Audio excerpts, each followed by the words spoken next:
the great theme of the Bible is that God loves man greatly. और Bible की सबसे महान जो विषय है वो ये है कि परमेश्वर मनुष्य से बहुत प्रेम करता है. He loves us so much that he wants to make us partake of his nature. वो हमसे इतना प्रेम करता है, वो चाहता है कि हम उसके स्वभाव के सहभागी बन जाए. That was not possible before Jesus came. यीशु आने से पहले ये संभव नहीं था. We read 3/4 of our Bible is about the Old Testament. हम देखते हैं कि हमारे बाइबल का 75% हिस्सा जो है वो पुराना नियम है. And people did not know about the love of God there. और वहां लोग परमेश्वर के प्रेम के बारे में नहीं जानते थे. They only knew him as a God who is to be feared. वे केवल यही जानते थे कि वो एक ऐसा परमेश्वर है जिससे हमें डरना चाहिए. And who would bless them if they obeyed him. और जो उन्हें आशीष देता अगर वे आज्ञा मानते तो. And if they disobeyed him, he would hand them over to their enemies who would slaughter them and kill them. और अगर वे अनाज्ञाकारी रहे तो फिर परमेश्वर उन्हें अपने शत्रुओं के हाथ में सौंप देता जो उन्हें मार देते. So when the people of Israel obeyed God, it was out of a desire to avoid punishment. और इसलिए जब इस्राएल के लोग परमेश्वर की आज्ञाएं माना करते थे वो दंड से बचने के डर की वजह से.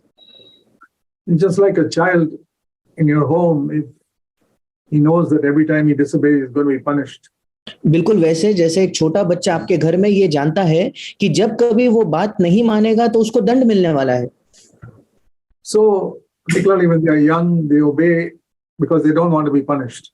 विशेषकर जब बच्चे छोटे होते हैं वे इसलिए हमारी बात मानते हैं, आज्ञा मानते हैं क्योंकि वे दंड नहीं पाना चाहते, मार नहीं खाना चाहते. But then when they grow up and they understand how much their parents care for them.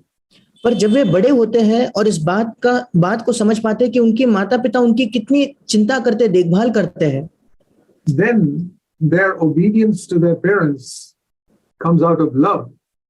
उसके बाद उनके माता पिता के लिए जो उनकी आज्ञाकारिता है वो प्रेम की वजह से होती है.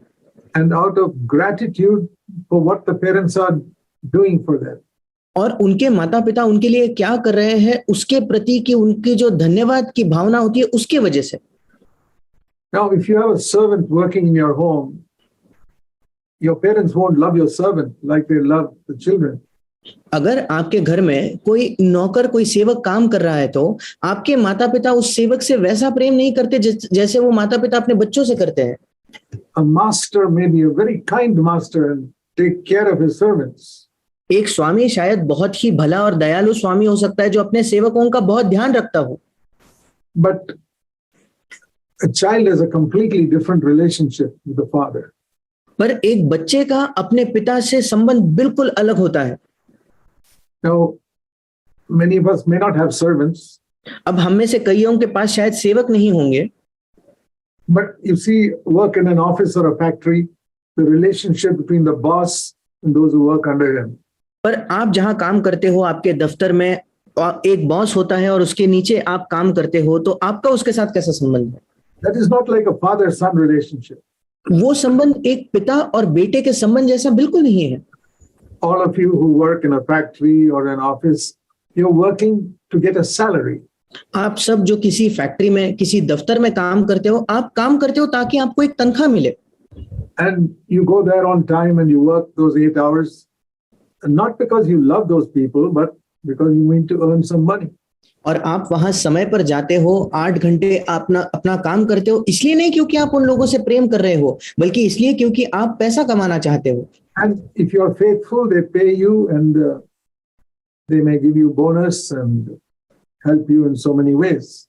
और अगर आप विश्वास योग्य हो तो वो आपको समय पर तनख्वाह देंगे, आपको शायद बोनस देंगे और कई अलग अलग तरीकों से वो आपकी सहायता करेंगे. Give you a promotion to a higher job. और आपको और ऊंचे स्थान पर वे प्रमोशन भी देंगे.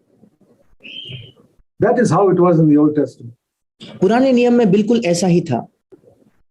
But your son doesn't love you at home because he wants any promotion or any money.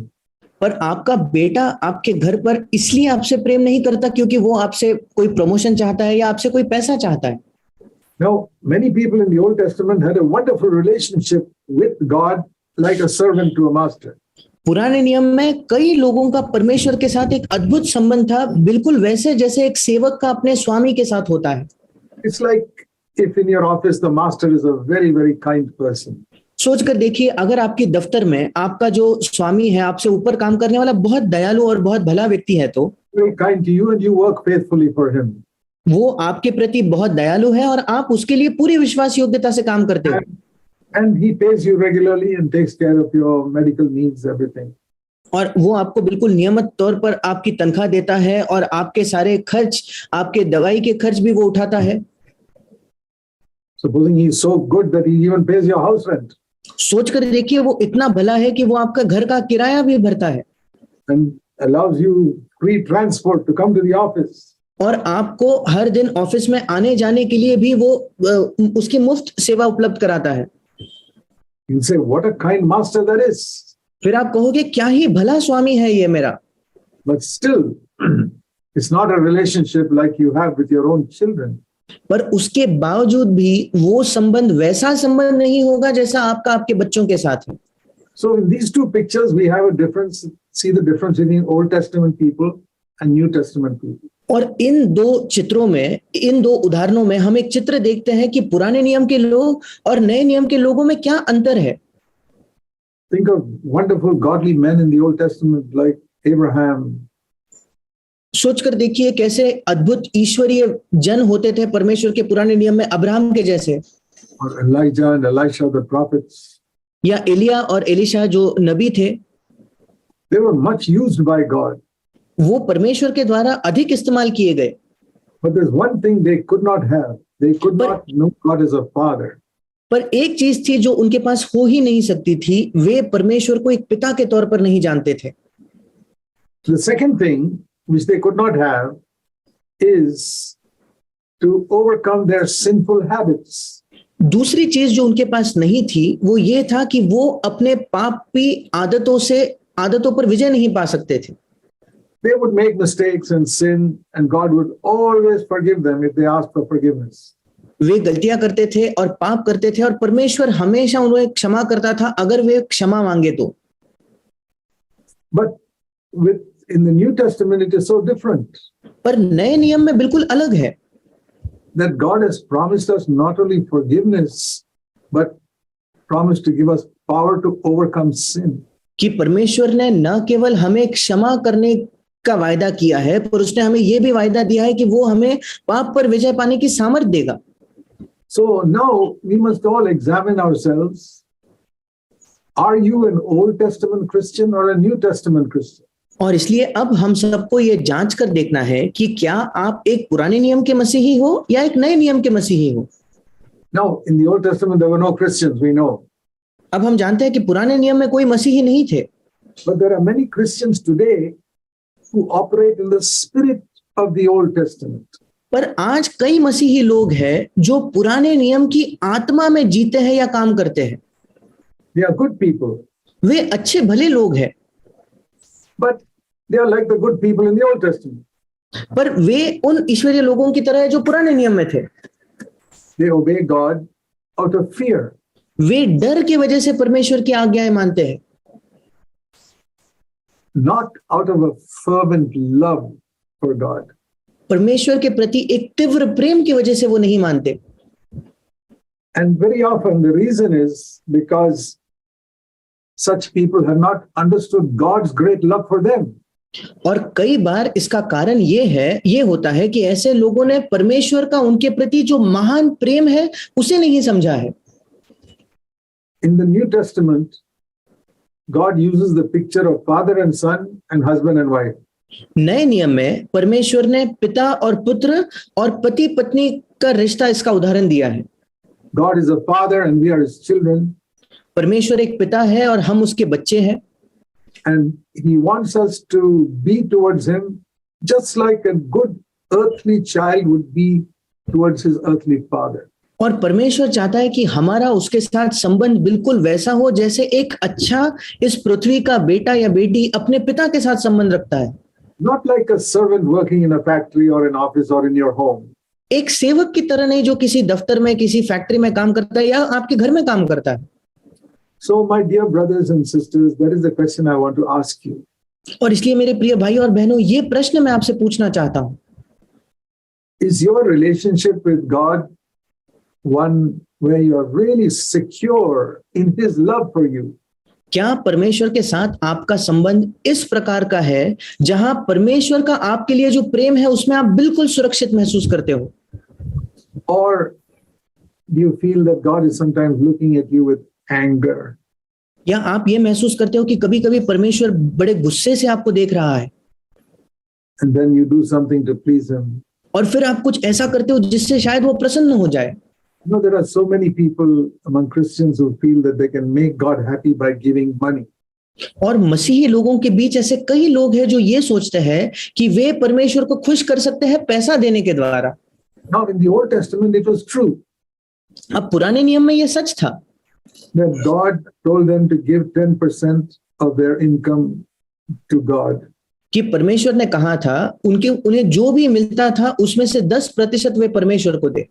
But that was a purpose for that was to support all the priests who worked in the temple who did not have any other job. पर पुराने नियम में इसका एक उद्देश्य, इसका एक कारण था कि सारे जो याजक मंदिर में काम किया करते थे जिनके पास कोई नौकरी नहीं थी उनकी सहायता करने के लिए। But today, God doesn't ask us to give 10% or even 1% to Him. पर आज परमेश्वर हमसे ना ही 10% ना ही 1% की मांग करता है, Because that is like a law. क्योंकि वो एक नियम की तरह है।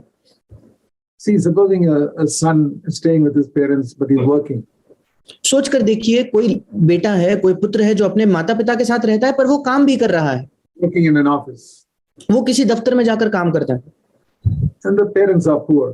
और उसके माता पिता गरीब है, So he will certainly use his money to pay for the house rent and buy the food and everything and care for his parents. फिर निश्चित तौर पर वो अपने पैसे का इस्तेमाल करके अपने माता पिता का घर का किराया भरेगा, उनके लिए खाना खरीदेगा, उनकी देखभाल करेगा। It's not because of any rule that the father has made. पर वो बेटा इसलिए ये सब नहीं करता कि पिता ने कोई नियम, कोई व्यवस्था बनाई है। It's out of love and gratitude for what the father has done for him. वो बेटा ये सब इसलिए करता है प्रेम और धन्यवाद की वजह से जो उसके पिता ने उसके लिए किया है। So it's a very happy relationship between a father and a child like that. और इसलिए इस प्रकार का संबंध एक पिता और उसके बेटे के बीच बहुत ही खुशहाल, आनंद से भरा रिश्ता है। The child is never afraid the father may harm me in some way. वो बच्चा कभी ये डर में नहीं जीता कि कहीं मेरा पिता किसी ना किसी तौर पर मुझे चोट ना पहुंच जाए। It's very secure. वो बहुत सुरक्षित होता है। And the Bible speaks of another illustration like a mother with a small child. और बाइबल एक और उदाहरण हमें देती है, एक माँ अपने छोटे बच्चे के साथ। How secure a child is in the mother's arms. एक छोटा बच्चा अपने माँ के हाथों में कितना सुरक्षित महसूस करता है। That is how God wants to have us close to Him. इसी प्रकार से परमेश्वर चाहता है कि हम उसके नजदीक हो। And the other picture is of a very happy wife who's living with a very loving husband. और एक दूसरा उदाहरण जिसका इस्तेमाल किया गया है, एक बहुत ही खुश पत्नी अपने प्रेमी पति के साथ किस प्रकार रहती है। That is how Jesus wants us to be with Him. इसी प्रकार से यीशु मसीह चाहता है कि हम उसके साथ हो। When I was first born again 64 years ago, जब 64 वर्षों पहले बार मेरा नया जन्म हुआ, I did not have any good spiritual father on earth to guide me in these truths. इस पृथ्वी पर मेरा कोई भी अच्छा आत्मिक पिता नहीं था जो इन सत्यों में मेरा मार्गदर्शन करता। So I used to go to a good church, but they were all preachers who were preaching messages. और मैं उस समय एक अच्छी कलीसिया में जाता था, पर वहां वे सब प्रचारक थे जो अच्छे प्रचारों को देते थे, अच्छा संदेश देते थे। They were good people. वे अच्छे लोग थे। Their sins were forgiven and they told us how Jesus died for our sins. उनके पाप क्षमा हुए थे और उन्होंने हमें बताया कि कैसे यीशु हमारे पापों के लिए मरा। But I never met any of them in those early years who could say that they had overcome sin. पर उन पहले वर्षों में मैं किसी ऐसे व्यक्ति से नहीं मिला जो मुझसे ये कह सकता था कि उन्होंने पाप पर विजय पाया है। I did not know anybody who I had seen had overcome anger. मैं किसी भी व्यक्ति से नहीं मिला था जिसको मैं देखकर ये समझ पाऊं कि वो गुस्से पर विजय पा चुका है। I was struggling, wanting some help in this area. मैं खुद संघर्ष कर रहा था, इसी क्षेत्र में मैं खुद सहायता चाहता था। I was wanting to overcome my anger. मैं अपने गुस्से पर विजय चाहता था। I was wanting to overcome discouragement. I would be frequently discouraged. मैं निराशा पर जय पाना चाहता था क्योंकि कई बार मैं निराश हो जाता था। But I found these leaders were also discouraged, so I could not go to them. पर मैंने देखा कि मेरे जो अगुवे थे वे खुद निराश होते थे, इसलिए मैं कभी उनके पास नहीं जा सकता था। Then as a young man, I had all these dirty thoughts which I could not overcome. फिर एक जवान व्यक्ति होने के नाते बहुत सारे गंदे विचार मेरे मन में चलते थे जिस पर मैं जय नहीं प्राप्त कर पा रहा था। Like all young men. जैसे सारे जवान लोग उससे जूझते हैं। I knew that Jesus said we had to keep our thoughts pure. पर मैं जानता था कि यीशु ने हमसे कहा है कि हमें अपने विचारों को शुद्ध रखना है। But I did not know how to do it. पर मैं ये नहीं जानता था कि मैं ये कैसे करूं। Once I went to a 44-year-old missionary. एक बार एक 44 वर्ष के मिशनरी के पास में गया। Very good man. बहुत ही अच्छा व्यक्ति। He was an American who had come to India to serve the Lord. वो एक अमेरिकी व्यक्ति था जो भारत में आया था परमेश्वर की सेवा करने के लिए।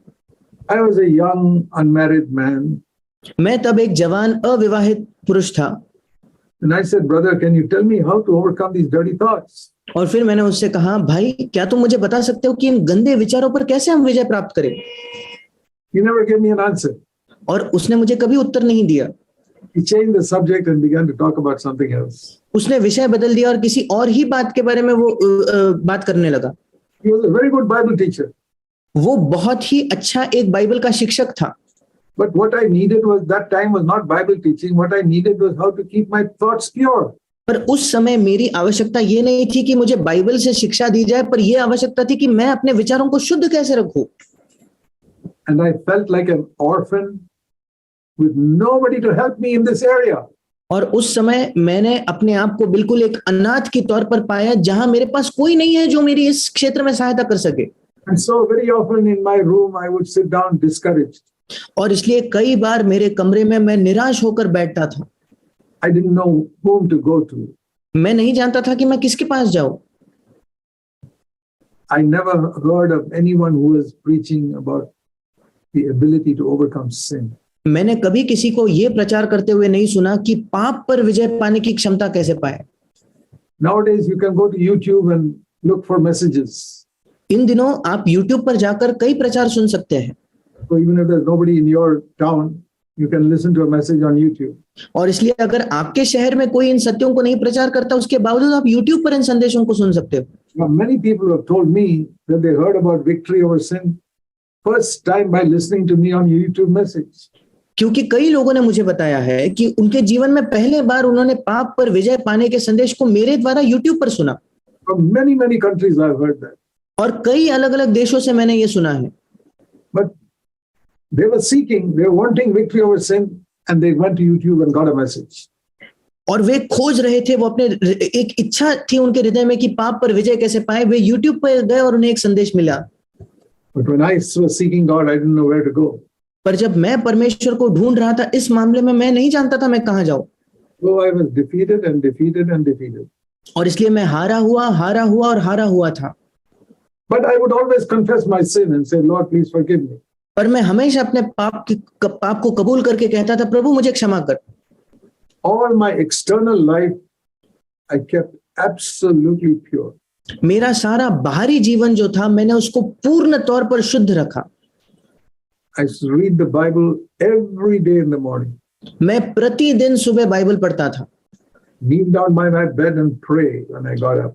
मैं जैसे ही उठता था, घुटने टेक कर अपने बिस्तर के पास प्रार्थना करता था। We go to the meetings at least twice a week. हर सप्ताह में कम से कम 2 बार मैं सभा में जाता था। Never missed a Sunday meeting. मैं किसी भी संडे सभा को जाने से चूका नहीं।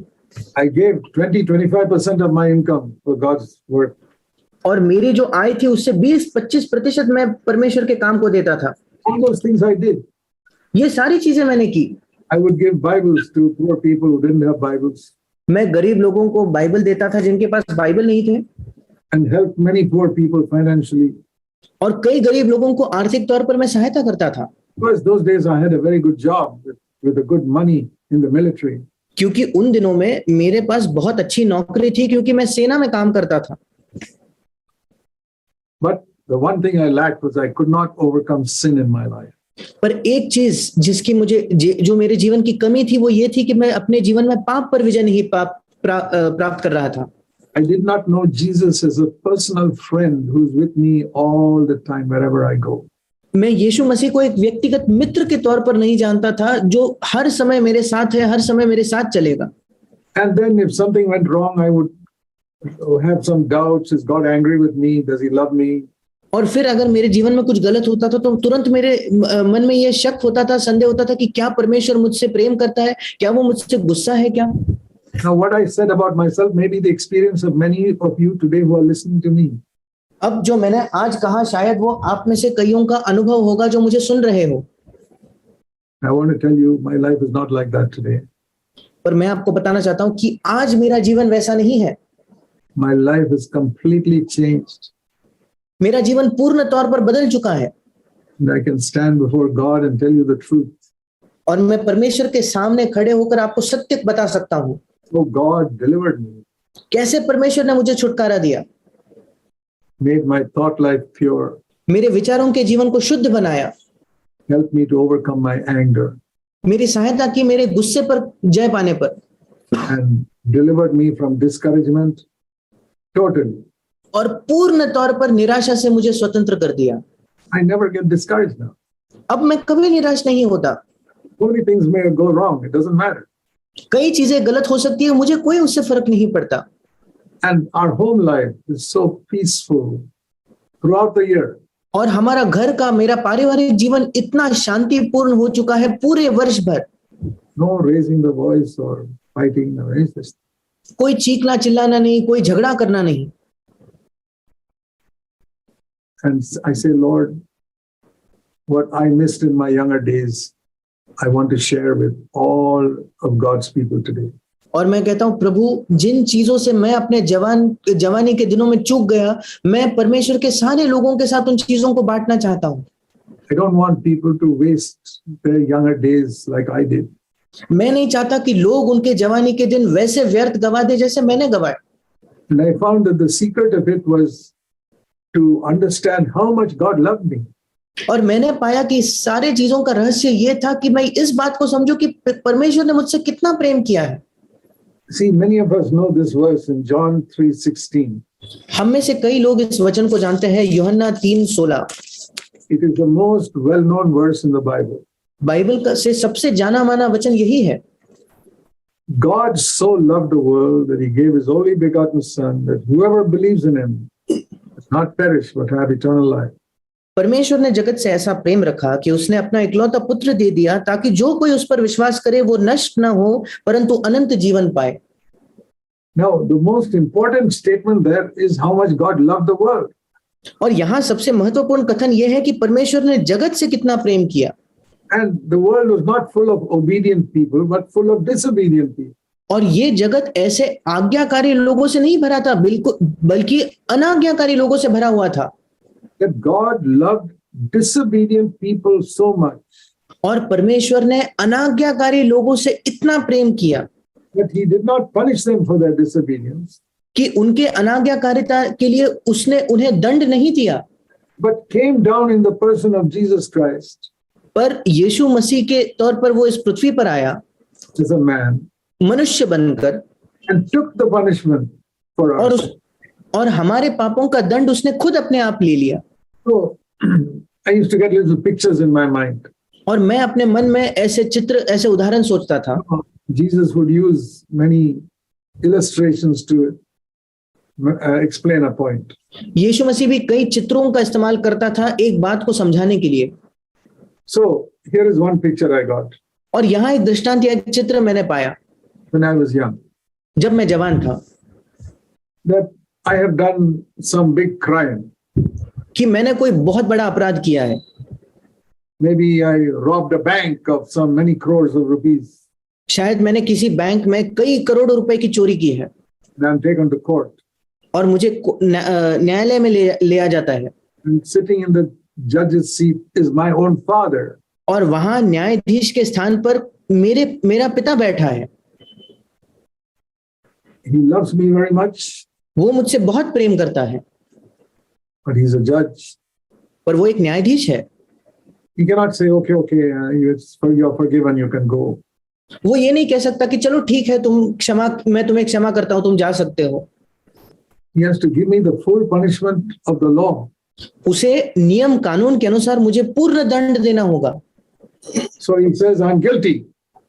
और इसलिए वो कहता है कि हाँ तुम अपराधी हो. And you are fined 10 crores of rupees. और you have to pay.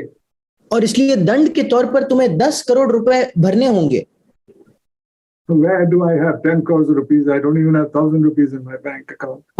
और मेरे पास कहां से 10 करोड़ रुपए होंगे? मेरे पास तो 1,000 रुपए भी नहीं है मेरे बैंक के खाते में. So I bow my head. I don't know what to do. और इसलिए मैं अपने सिर को झुका लेता हूं. मैं नहीं जानता मुझे क्या करना है. And I say to him, you're my father. Why you want to punish me? Can't you let me go? और फिर मैं उनसे शायद ये पूछ सकता हूँ कि तुम तो मेरे पिता हो, तुम मुझे क्यों दंड दे रहे हो? क्या तुम मुझे जाने नहीं दे सकते? But he says, here I'm not your father, I'm your judge. पर फिर वो मुझसे कहेंगे कि मैं यहाँ तुम्हारा पिता नहीं बल्कि यहाँ मैं एक न्यायाधीश हूँ. And I'm not a corrupt judge, I have to be fair. और मैं कोई भ्रष्ट न्यायाधीश नहीं हूँ, मुझे बिल्कुल सही न्यायाधीश होना है. I have to punish you. और मुझे तुम्हें दंड देना ही होगा. But then what does he do? He takes off his judge's jacket.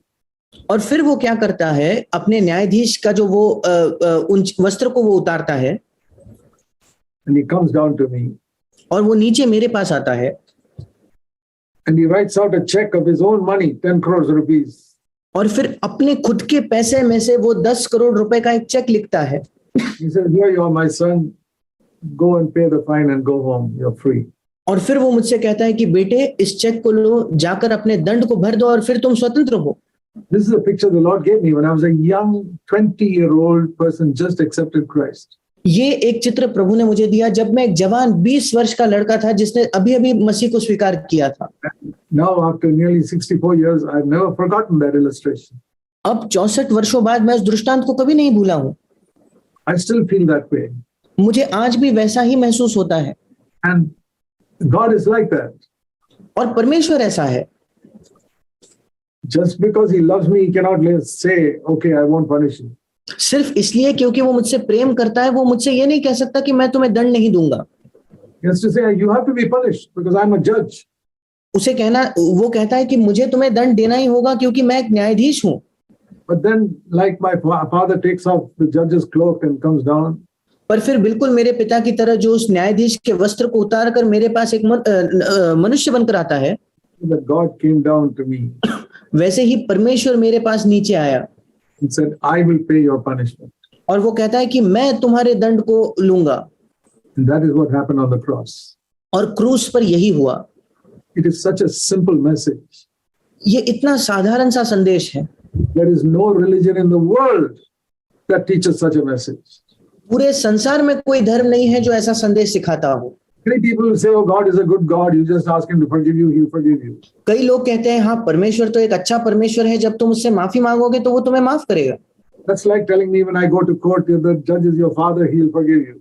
ये बिल्कुल मुझे ये बताने जैसा हुआ कि चलो तुम न्यायालय जाके तो देखो तुम्हारा पिता ही न्यायाधीश है, वो तुम्हें क्षमा कर देगा. But if my father forgives me, he's a completely unrighteous judge and the government will remove him from that place. पर अगर वहां मेरा पिता मुझे क्षमा करता है तो वो एक अधर्मी न्यायाधीश हुआ और सरकार उसे अपनी जगह से निकाल देगी.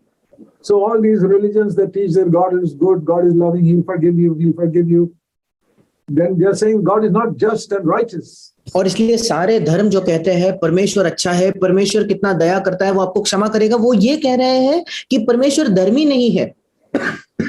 Christianity alone teaches that God is a righteous judge and also a loving father. केवल मसीहत ही है जो ये सिखाती है कि परमेश्वर एक प्रेम करने वाला पिता है और एक धर्मी न्याय भी है.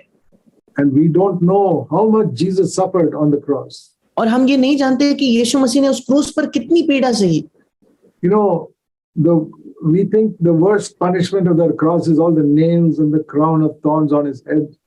और हमें कई बार लगता है कि उस क्रूस की जो सबसे भयानक पीड़ा वो शारीरिक थी कि उसके सर पर कांटों का मुकुट था, उसके हाथों में और पैरों में वो कील ठोके गए थे। That is not true. ये सच नहीं है। That is very painful to have nails put into your hand and whipped and beaten and thorns on the head. वो बहुत दर्दनाक जरूर था कि उसको उसके हाथों में कीले ठोके गए हैं, उसको कोड़ों से मारा गया है और उस क्रूस पर वो टंगा है। And you know, when you're hanging on 3 nails, और जब आप 3 कीलों पर केवल लटक रहे हो, 2 nails holding up your hands, 2 कील है जो आपके हाथों को पकड़े हुए है, 1 nail putting through both your feet. और एक कील जो है वो आपके दोनों पांव से होते हुए जा रही है। Every time Jesus took a breath, he had to lift himself up on his feet and breathe. हर बार जब यीशु को सांस लेनी पड़ती थी तो उसको अपने पैरों के बल अपने आप को ऊपर उठाकर फिर ही वो सांस ले पाता था। 6 hours he had to do that. 6 घंटे उसे ये करना पड़ा। And on top of that, there were people there making fun of him and laughing at him. इन सब के ऊपर वहां लोग थे जो उसको ठट्टा में उड़ा रहे थे, उस पर हंस रहे थे। For 3 hours he suffered like that. 3 घंटे उसने इस पीड़ा को सहा। Then after that, the last 3 hours on the cross was the real punishment for my sin. पर उसके बाद के जो 3 घंटे उस क्रूस पर थे वो उसके पाप का सच्चा दंड था। Those are the 3 hours when the sky became dark. वो अगले 3 घंटे जो थे वो समय था जब पूरे पृथ्वी पर अंधकार छा गया। And Jesus said, Father, why have you forsaken me? और my God, why have you forsaken me? और फिर यीशु मसीह ने कहा, हे मेरे परमेश्वर, तूने मुझे क्यों छोड़ दिया? No, my God. उसने कहा, हे मेरे परमेश्वर। Yeah. Very important to hear that. बहुत महत्वपूर्ण है हम उसे सुने। My God. यीशु मसीह कह रहा है, हे मेरे परमेश्वर। Not my Father. वो ये नहीं कह रहा, हे मेरे पिता। Throughout his life, he called him Father. अपने जीवन भर यीशु मसीह परमेश्वर को पिता ही कहता रहा। Why did he call him God when he was hanging on the cross? क्यों उस क्रूस पर लटकते हुए यीशु मसीह ने उसे परमेश्वर कहा? Because there he was facing the judge of the universe. क्योंकि वहां वो इस विश्व के न्यायाधीश के सामने खड़ा था। Throughout his 33 and a half years, his relationship with God was like the son of the Father. उसके इस पृथ्वी के 33 वर्षों में यीशु मसीह का परमेश्वर के साथ संबंध एक पिता और पुत्र के बीच के संबंध जैसा था। But during those last 3 hours, it was the judge of the universe. पर उन अंतिम 3 घंटों में उसके जीवन के उसका संबंध एक न्यायाधीश के सामने जैसा होता है वैसा था। That's why he called him my God. इसीलिए यीशु ने कहा, हे मेरे परमेश्वर। And what happened in those 3 hours? और फिर उन 3 घंटों में क्या हुआ? God had forsaken him. ये परमेश्वर ने उसे त्याग दिया था। The Bible says God is the head of Christ. ये बाइबल हमें बताती है कि परमेश्वर मसीह का सिर है। 1 Corinthians 11. पहला कुरिन्थ उसके 11 अध्याय में हम इसे पढ़ते हैं। This is like the head being wrenched off from the body. और ये बिल्कुल ऐसा है मानो किसी का सर उसके शरीर से अलग कर दिया जाए। Spiritually, that's what happened on the cross. आत्मिक तौर पर उस क्रूस पर यही हुआ। Why was he suffering that? क्यों यीशु मसीह ये सब सह रहा था? I understood for my sin. मैंने समझा मेरे पापों के लिए। For all the lies I've spoken. सारे झूठ जो मैंने कहे हैं। For all the anger I've spoken to other people. जो हर बार मैंने गुस्से से दूसरों से बात की उसके लिए। For all the bad things I've done in my life. मेरे जीवन भर में सारी जो दुष्ट बातें मैंने की हैं उसके लिए। All the cheating I've done with money. जो पैसे के साथ मैंने लोगों को धोखा दिया उसके लिए। Or any other way that I've harmed other people. या किसी भी और तरीके से जब मैंने लोगों को चोट पहुंचाई है। Jesus said, even one word which we speak wrongly, we will be judged in the final day. यीशु ने तो कहा अगर एक शब्द भी हम गलत कहते हैं तो उसका भी अंतिम दिन में हमारा न्याय होगा उसके लिए। See Matthew 12 and verse 36. मेरे साथ निकालिए मत्ती 12 उसका 36 वचन। Then you'll understand how strict is God's judgment. फिर आप समझ पाओगे कि परमेश्वर के जो न्याय है वो कितना कठोर है। See, if you speak one careless word, you'll have to account for it in the day of judgment. और वहां लिखा है अगर तुम एक निकम्मी बात कहो, इंग्लिश में लिखा है एक भी लापरवाही भरी बात कहो तो न्याय के दिन तुम्हें उस हर एक बात का लेखा देना होगा। So that is how strict God's judgment is. परमेश्वर का जो न्याय है वो इतना कठोर है। Now, no government in the world will punish somebody for speaking one careless word. इस पूरे संसार में कोई सरकार नहीं होगी जो लोगों को इसलिए दंड देती होगी क्योंकि उन्होंने एक लापरवाही का शब्द कह दिया। But God's judgment is much more strict. पर परमेश्वर का न्याय का स्तर बहुत ज्यादा ऊंचा है। So if that is the standard of God's holiness, can you imagine how much serious all our other sins are? अगर तो आप सोचिए अगर परमेश्वर का इस क्षेत्र में पवित्रता का स्तर ये है तो हमारे बाकी सारे पाप कितने ही गंभीर है। How many sins we are committing every day? प्रतिदिन हम कितने पाप करते हैं। And God's judgment is very strict. और परमेश्वर का जो न्याय है वो बहुत कठोर है। And there is only one punishment for sin. और पाप के लिए केवल एक ही दंड है। It is not getting 10 crores rupees. और वो दंड 10 करोड़ रुपए जुर्माना भरना नहीं है। It is not getting whipped on the back. पीठ पर कोड़े खाना भी नहीं है। It is not being nailed on the cross. क्रूस पर कीलों से ठुकवाया जाना भी नहीं है। It is not putting a crown of thorns on the head.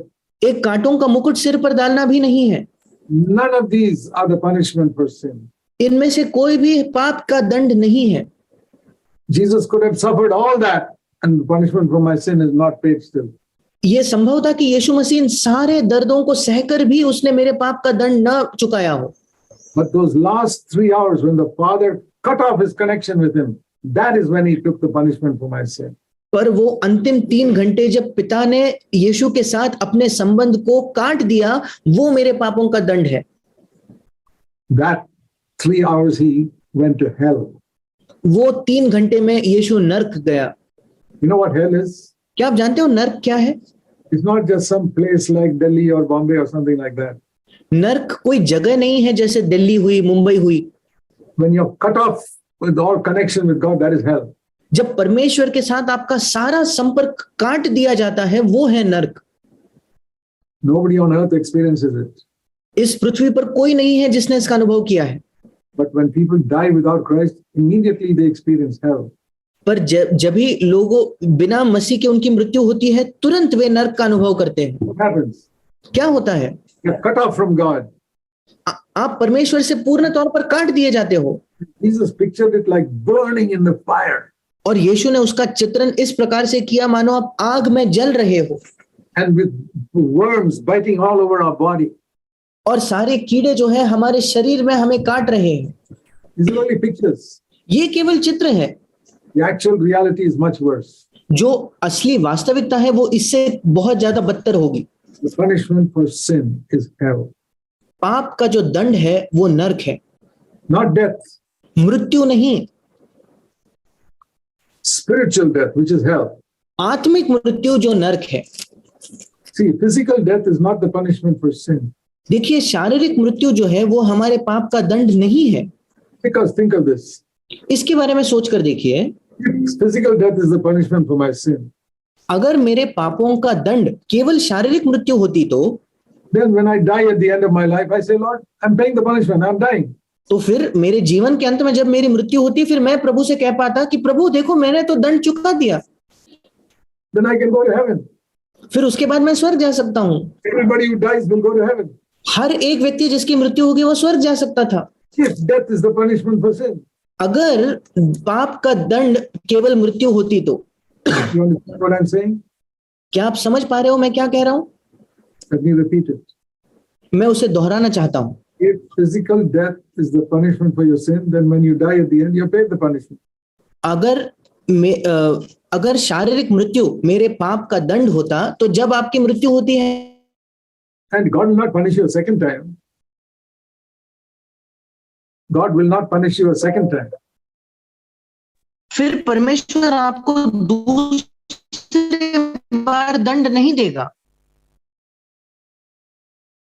So, if Jesus only died on the cross, he has not taken the punishment for my sin. और इसलिए अगर यीशु मसीह उस क्रूस पर मरा है, केवल मरता, तो फिर उसने मेरे पाप का दंड नहीं उठाया था। Punishment for my sin is hell for eternity. मेरे पापों का दंड अनंत काल के लिए नरक है। And Jesus experienced that during those 3 hours on the cross. और यीशु मसीह ने क्रूस के 3 घंटों के लिए वो सहा। When I understood that, जब मैंने उस बात को समझा, I say, Lord, how shall I respond to you with you so much love for me that you went to hell to forgive me? मैंने कहा, प्रभु, मैं तेरे प्रति कैसे प्रतिक्रिया दूं कि तूने मुझसे इतना प्रेम किया कि मेरे लिए तू उस नरक में गया। When I say went to hell, 3 hours, he was hanging on the cross, but he was in hell. जब मैं कहता हूं कि वो नरक गया, तो मैं कह रहा हूं कि 3 घंटे वो क्रूस पर लटक रहा था, वो नरक में था।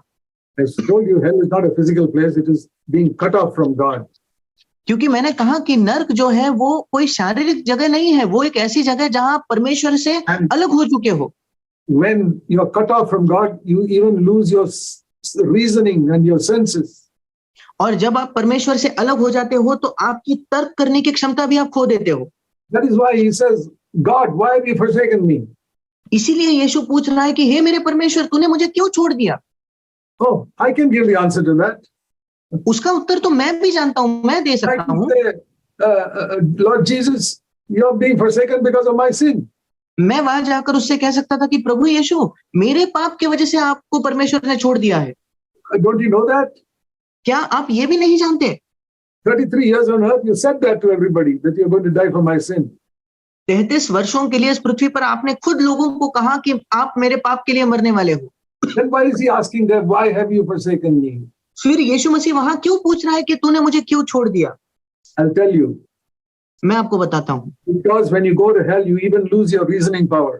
क्योंकि जब आप नरक में जाते हो तो आपके तर्क करने की क्षमता को भी आप खो देते हो। All your understanding you had on earth is gone. इस पृथ्वी पर जितनी भी आपकी समझ, आपकी बुद्धि थी, वो सब चली जाएगी। What he knew for 33 and a half years, that I have to die for the sins of the world, when he hung on the cross, he could not even understand that. 33.5 वर्षों के लिए जो वो जानता था इस पृथ्वी पर कि क्यों वो क्रूस पर जाने वाला है, जब वो उस क्रूस पर लटक रहा था, वो नहीं जानता था क्या हो रहा है। When I understood that, जब मैंने उस सत्य को समझा, I said, Lord, how can I respond to that? मैंने कहा, प्रभु, मैं इसके प्रति किस प्रकार प्रतिक्रिया दूं? There's only one thing the Lord wants from me, my love. परमेश्वर इसके बदले मुझसे एक ही चीज चाहता है, मेरा प्रेम। When somebody really loves you, what he wants is your love. जब कोई आपसे वाकई प्रेम करता है तो वो आपसे क्या चाहता है? आपका प्रेम। I'll tell you something, God does not want your money. मैं आपको कुछ बताना चाहता हूं, परमेश्वर आपका पैसा नहीं चाहता। Think of a husband and wife. Jesus is like that with us. एक पति पत्नी के बारे में सोचकर देखिए, क्योंकि यीशु मसीह हमारे साथ वैसा ही है। What would you think of a man who marries a wife only to get money from her? आप एक व्यक्ति, एक पुरुष के बारे में क्या सोचोगे अगर वो एक पत्नी से इसलिए विवाह करता है कि वो उससे पैसा चाहता है? What sort of evil husband is that? कितना दुष्ट पति होगा वो? And do you think Jesus wants to marry you for your money? और आप क्या सोचते हो, क्या यीशु मसीह आपके पैसे के लिए आपसे विवाह करना चाहता है? But that is what almost every preacher in the world says. Give your money. Jesus wants your money. Jesus wants your money. पर लगभग इस संसार का हर एक प्रचारक यही कहता है कि आपका पैसा यीशु को दो, आपका पैसा यीशु को दो, यीशु आपका पैसा चाहता है। That is why we preach for 50 years in CFC churches, 48 years, we have preached that Jesus does not want your money. इसलिए 48 वर्षों से हमने CFC कलीसियाओं में प्रचार किया है कि यीशु आपका पैसा नहीं चाहता। We have now about 100 churches in 14 countries. आज हम 14 देशों में हमारी लगभग 100 कलीसियाएं हैं। And 200 elders. और 200 अगुए हैं, प्राचीन हैं। None of them ask for money. उनमें से कोई भी पैसे की मांग नहीं करता। I've never taken any money from any CFC church in all these 48 years. इन 48 वर्षों में CFC के किसी भी कलीसिया से मैंने खुद कोई पैसा नहीं लिया है। Because Jesus does not want our money. क्योंकि यीशु हमारा पैसा नहीं चाहता। He's not like a covetous husband who wants a dowry from his wife. वो कोई लोभी पति नहीं है जो अपने पत्नी से केवल डाउरी चाहता है। No, नहीं, good husband wants a wife's love. एक अच्छा पति अपने पत्नी का प्रेम चाहता है केवल। So I realized that. और मैंने भी वो एहसास किया। So I said, Lord, if I build a church, it will be a church which has no talking about money. और मैंने कहा, प्रभु, अगर कभी मैं किसी कलीसिया का निर्माण करूंगा तो वो एक ऐसी कलीसिया होगी जहां कोई पैसे की बात। And I praise the Lord that He's raised up so many churches like that in India. हम परमेश्वर का धन्यवाद देते हैं कि उसने भारत में ऐसे कई कलीसियाओं को खड़ा किया है। We give money to help poor people in our churches. हम अपने कलीसिया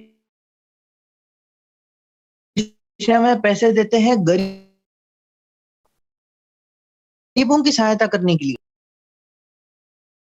One picture the Lord gave me at that time was this. उस समय एक चित्र जो परमेश्वर ने मुझे दिया वो ये था। An example to show how I should respond to God. एक उदाहरण कि मैंने प्रभु को कैसे प्रतिक्रिया देनी चाहिए। How Jesus saved me. कैसे यीशु मसीह ने मेरी सहायता मेरा उद्धार किया। I pictured in my mind that I was like a man crossing a busy road.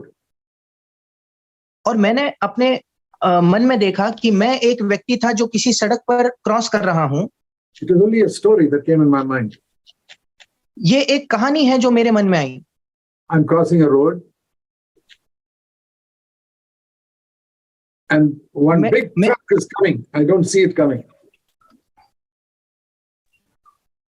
वहां से मैं गुजर रहा था और वहां पर एक बड़ी सी जो ट्रक है वो वहां से आ रहा है, But I didn't see it. पर मैं उसको देख नहीं पा रहा हूं। And somebody comes and pushes me out of the way just in time, and the truck is not able to, did not run me over. और उसी क्षण कोई आकर मुझे रास्ते से बाहर धक्का दे देता है, जिस कारण से वो ट्रक जो है मेरे ऊपर से नहीं जाता है। And that poor man gets run over by the truck. His legs are all broken. और वो जो व्यक्ति जो है इस तरह से बच जाता है, And his legs are broken. और उसके ऊपर से वो ट्रक जाने के कारण उसके पैर जो है टूट जाते हैं। And he's lying in the hospital with the legs cut off, both legs cut off. और वो अस्पताल के अंदर भर्ती किया जाता है, उसके पैर जो टूटे हुए हैं। He lost his legs to save my life. और उस व्यक्ति ने अपने पैरों को टूटने दिया ताकि वो मुझको बचा सके। I go to see him in the hospital. और जब मैं उसको उस अस्पताल में मिलने के लिए जाता हूं, How will I show my love for him? और तब मैं मेरा प्रेम उस व्यक्ति के प्रति किस प्रकार This is दिखाऊंगा। the picture that came in my mind to show how shall I show my love for Jesus. और आप इस चित्र को अपने मन में रखें कि आप कैसे यीशु के प्रति अपने प्रेम को दिखाएंगे। How will I show my love for this man whose legs are broken for my sake? और इस व्यक्ति के प्रति मैं अपना प्रेम कैसे दिखाऊंगा जो मुझे बचाने के लिए अपने पैरों को पूरी तरह से उसने खो दिया है। What will I do? Give him 500 rupees? और क्या मैं उसको केवल 500 रुपए दे दूंगा? Or will I hug him and say thank you very much? और उसको मैं ऐसे गले से लगाकर केवल धन्यवाद कहूंगा And then say goodbye? और मैं उसको कहूंगा ठीक है मैं चलता हूं Say, I'll come and see you next week. और मैं अगले सप्ताह आपको मिलूंगा? No, then I'd be a very ungrateful person if I treat him like that.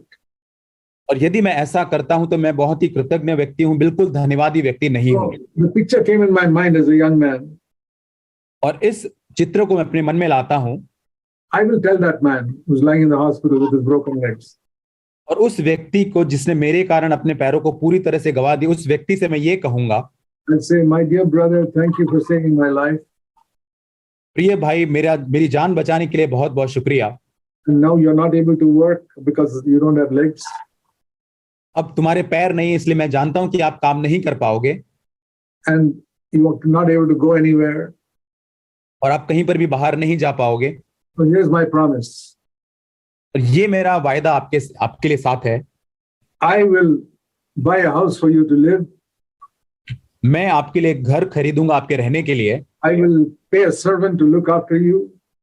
और एक दास, एक नौकर को भी मैं वहां पर उसको दूंगा। I will work and I'll give you enough money to live every month for the rest of your life. और मैं बदले में काम करूंगा और आपको आपका जीवन देने के लिए, पूरे जीवन भर जीने के लिए मैं आपको पैसा दूंगा। And I'll give you a phone. और मैं आपको फोन दूंगा। And you call me anytime you have need, at any time, day or night. और दिन हो या रात हो, जब कभी आपको कोई जरूरत हो, आप उस फोन से मुझे फोन करना। I will immediately drop everything I'm doing and come to meet you. और सारे काम को छोड़कर जब आपका फोन आएगा तब मैं आपको मिलने के लिए आ जाऊंगा। And I will do anything for you. मैं आपके लिए कुछ भी करूंगा। Because actually I should have been dead now and you should have been alive. और क्योंकि मुझे मर जाना चाहिए था और आपको जीवित रहना चाहिए था, And you should have been healthy. और आपको स्वस्थ में पूरे रहना चाहिए था। You think my making such promises to him is too big a gift that I'm giving him? और क्या आप ये सोचते कि उस व्यक्ति को इस प्रकार वायदे देना, ये क्या मेरा बहुत बड़ा तोहफा उस व्यक्ति के प्रति हो सकता है? No, not at all. नहीं, कदापि नहीं। That's exactly what I told Jesus. और इसी प्रकार मैंने यीशु को कहा, Lord, from now on, I will not live for myself. प्रभु मैं यहां से आगे अपने लिए नहीं जीऊंगा। This was more than 60 years ago. और ये 60 साल पहले मैंने कहा, My money is for you. मेरा पैसा प्रभु तेरे लिए है। I'll work to live for you. प्रभु मैं तेरे लिए काम करूंगा। I will preach your message everywhere. और हर जगह पर मैं तेरे संदेश का प्रचार करूंगा। And one day, 56 years ago, the Lord told me to leave my job and go around preaching. और एक दिन 56 साल पूर्व प्रभु यीशु मसीह ने मेरी जॉब छोड़कर मुझे उसका संदेश प्रचार करने के लिए मुझको बुलाया। And I want to testify today because I took this attitude towards the Lord.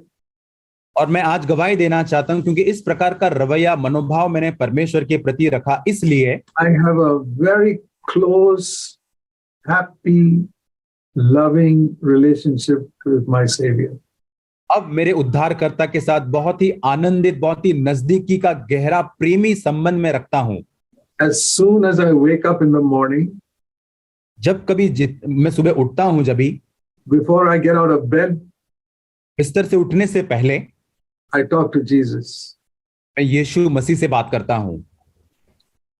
And I spend quite some time talking to him before getting out of bed. और बिस्तर से उठने से पहले मैं कुछ समय मेरे यीशु के साथ बिताता हूं।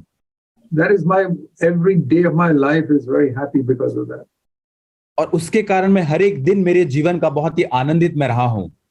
If you believe that Jesus died for you like that, like he died for me, और जैसे यदि आप इस बात पर विश्वास करते हैं कि यीशु मसीह आपके लिए आपके लिए मरा है, this is how you should respond to him. और इसी प्रकार आपकी प्रतिक्रिया उसके लिए होनी चाहिए। And I also said, Lord, you've forgiven me so much in my life. और मैंने प्रभु से कहा कि प्रभु तूने मेरे इतना अधिक तूने मुझे माफ किया है। I promise you that I will forgive everybody who does any harm to me in my whole life. और मैंने प्रभु से कहा कि मेरे जीवन भर में कोई भी व्यक्ति कितना भी अधिक मुझसे नुकसान करता है, चोट पहुंचाता है, उन हर एक व्यक्ति को मैं माफ करूंगा। Many people have done harm to me, but I have forgiven all of them. कई सारे लोगों ने मुझे चोट पहुंचाने की कोशिश की, मैंने सभी लोगों को माफ कर दिया है। I'm a very happy man today. और आज मैं बहुत ही आनंदित व्यक्ति हूं because of my relationship with this loving relationship with Jesus. क्योंकि यीशु मसीह के साथ मेरा जो प्रेम का संबंध है उस कारण से। I don't live in fear that he'll punish me. अब मैं उस भय में नहीं जीवन जीता हूं कि ये परमेश्वर मुझे दंड देगा। No, he loves me. नहीं, ऐसा नहीं, वो मुझसे प्रेम करता है। If I go slightly astray, he may give me like your father may give a little punishment to a child. He may give me a little punishment just to bring me on the right track. और यदि कभी मैं रास्ते से भटक जाऊं तो जैसे एक प्रेमी पिता अपने बच्चे को शिक्षा देता है, थोड़ा सा वो मुझे शिक्षा देकर सही मार्ग पर लेकर आता है। Why am I saying all this, which are very elementary truths? और ये सारी प्राथमिक मूलभूत बातें मैं आपसे क्यों कह रहा हूं? You may say, Brother Zach, these are all simple truths. I know all this. और ये सारे आप कह सकते हैं तो मूलभूत नींव की बातें, ये सारे सत्य, मैं सारी बातों को जानता हूं। But if it is true, you should be having a loving relationship with Jesus like I have. और यदि ऐसा सत्य होता आपके जीवन में तो मेरा जैसा प्रेमी संबंध परमेश्वर के साथ है, आपका भी वैसा ही संबंध होना चाहिए था। Free from discouragement and self-condemnation. और आपके जीवन में खुद को दंडित करना और निराशा की भावना से आज आप मुक्त होने चाहिए थे। I want to encourage you to know Jesus' love for you. और मैं चाहता हूं कि आप ये जाने कि परमेश्वर आपसे प्रेम करता है। And that love will prevent you from committing sin. और ये प्रेम आपको पाप करने से रोकेगा या बचाएगा। I avoid sin not because I'm afraid God will punish me. और मैं इसलिए नहीं कि परमेश्वर मुझे पाप के कारण दंड देगा, ये नहीं डरता हूं। I don't sin because I love Jesus. That's the reason. और मैं इसलिए पाप नहीं करता क्योंकि मैं परमेश्वर यीशु मसीह से प्रेम करता हूं। Jesus said, if you love me, keep my commandments. यीशु ने कहा, यदि तुम मुझसे प्रेम करते हो तो मेरी आज्ञाओं को मानोगे। Okay, we'll close with that verse in John chapter 13. यूहन्ना रचित सुसमाचार 13 अध्याय।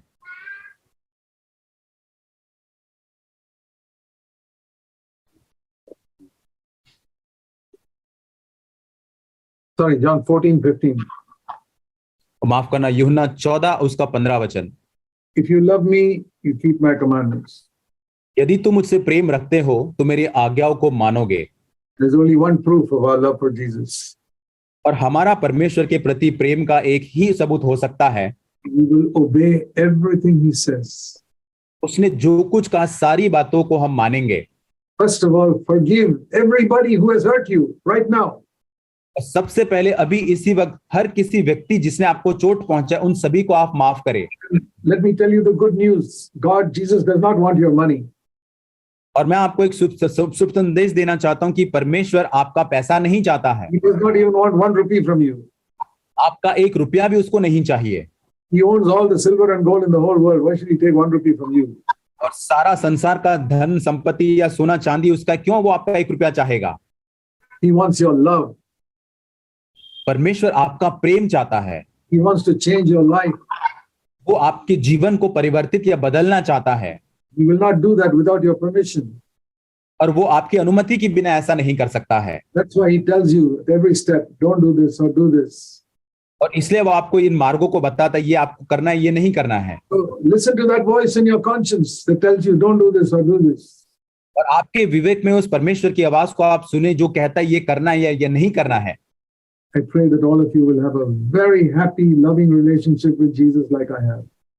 और मैं आपसे यही मेरी प्रार्थना है कि मेरे समान आपका भी परमेश्वर के साथ बहुत ही एक प्रेमी घनिष्ठ संबंध हो। And tell you another thing, you'll never hate anybody after that. और मैं आपसे ये कहना चाहता हूं, उसके बाद आप किसी से भी कभी नफरत या घृणा नहीं करेंगे। You will not hate your enemies.